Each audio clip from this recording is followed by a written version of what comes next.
માં પડ્યા છે, પ્રભુનું સ્મરણ કરે છે. હરિ હું તારો ને તું મારો, મને એક ઘડી ના વિસારો. કેમ કરીને જીવ જગમાં બનતા જગમાં નોંધારો. તારે દ્વારે બહુ બહુ આવે દેતો તું ન જાકારો. અનેક તારે મારે તું છે વાત જ મારી વિચારો. પુનિત બેઠો પગ પકડીને કરતો તું ના ચુકારો. ભગત જે પોતાની જાતને પ્રભુને અર્પણ કરી ગસગસાટ થઈ ગયા પ્રભુ ચરણે, જાત સમર્પણ કરનારને ઊંઘની ગોળીઓ લેવી પડતી નથી. મધ્યરાત્રિ થઈ, ચંચળાએ સાદા વસ્ત્ર ઉતારીને 16 શણગાર ધારણ કર્યા છે. ભક્તરાજના આસન પાસે આવીને નુપુરના ઝણકારે ભગતને જગાડ્યા.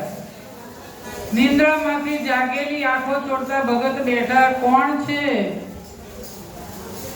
એ તો હું ભક્તરાજ ચંચલા.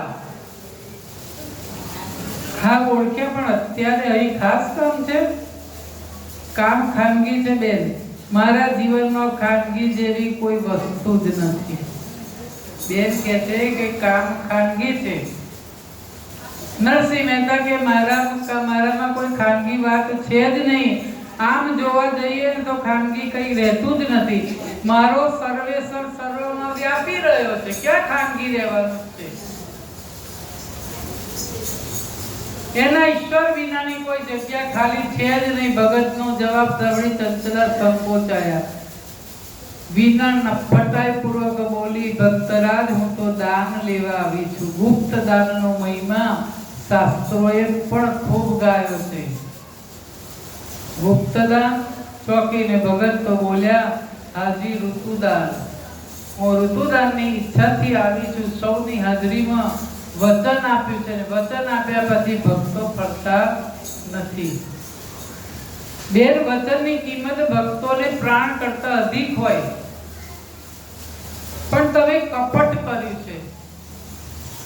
દુષ્કર્મ કરવાનું હોય તો એ વચન નથી. સંસારના વિષય સુખો નાશની નોબતના ગગડાવ્યા છે તમે. મનની વાસના એક ક્ષણ પૂરતી તૃપ્ત થાય પછી એનું એ મન બારોબાર હતાશા અનુભવતું હોય છે. બહુ સમજાવે છે બેનને.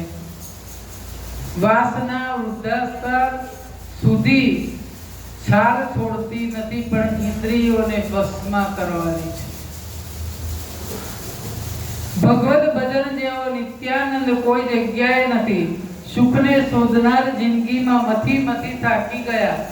કાયમી સુખ મેળવવું હોય ને તો દૂર વિચાર છોડી દો અને હરિ શરણને જોડી દો, તો તમારો બેડો પાર થઈ જશે. સાત્વિક વાણીની અસર ચંચળાના ચંચળ મન ઉપર થોડી થોડી થવા લાગી.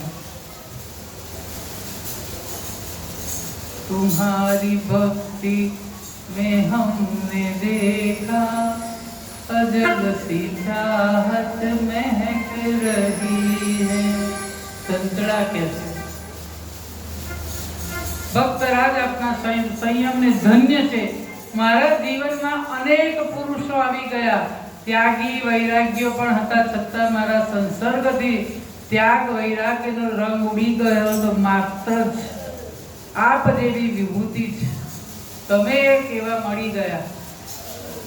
ઘણા આવી ગયા. મારી દુર્બુદ્ધિ દૂર થઈ ગઈ. મહારાજ, હું આવીને ત્યારે દ્રવ્યની લાલચે આવી હતી.